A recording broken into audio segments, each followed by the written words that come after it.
We're going to explore more about this debt forgiveness in more detail with Andrew Hanauer. He's the campaigns director for Jubilee USA, an NGO that works on debt relief. And for a lot of people who don't maybe know what debt relief really is, because it could be in the form of less interest rate, it could be in the form of forgiving what you owe somebody. What Greece is asking for, is it that crazy?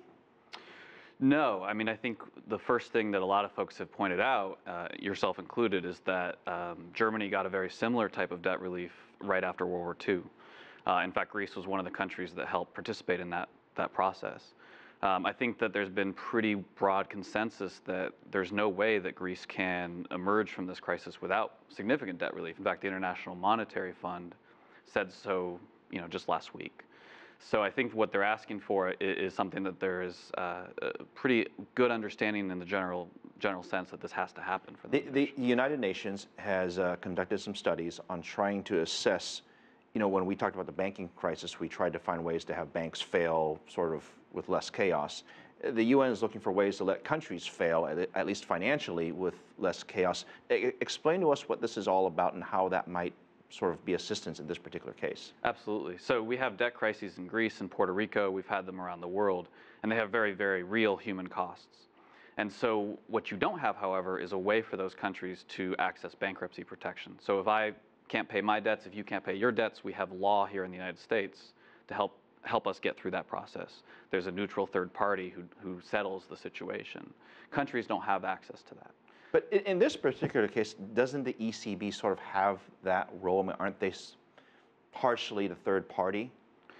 Not really, and not in the way that would need to be done in a really because they're old money. That's why. Well, and they're also they're part of the situation to begin with. So I think what you need to have is a third party who's removed from the situation, who's not seen as being friendly to the creditor or the debtor, and that provides a really impartial third party.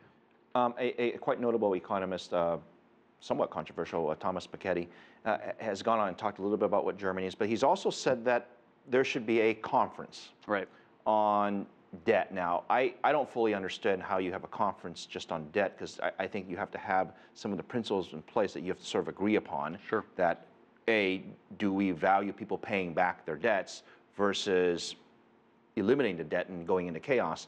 What would the conference, if there was one, how would that work? Well, I think we had a similar conference again for Germany in 1953. And I think that what would have to happen is you have a comprehensive look at the situation. How do you make sure not only that Greece gets out of debt, but that they don't go back into debt? Debt relief is supposed to be a perpetual thing that goes on into eternity. It's supposed to be a thing that allows a country to get out of its crisis. And then we need structures in place to make sure that they don't go back into that crisis in the future. Help us out here. So Greece owes the ECB and a number of other creditors money because they're part of the euro and because they owe them these hundreds of billions of dollars. Right.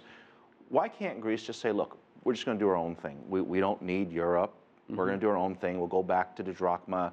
And all that debt that we owe you, sorry, too bad, we're not going to pay back any of it. What could really the world do if they wanted to do that? Well, certainly they could refuse to ever lend them money again. And I think that's why a lot of countries... But they're doing that now already.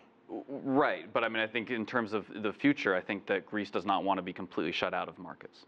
So I think you want to have a way of reducing the debt where there's a consensus and agreement around it rather than unilaterally just refusing to pay it. And I think that's better for everyone in general. And that's why we need that sort of system.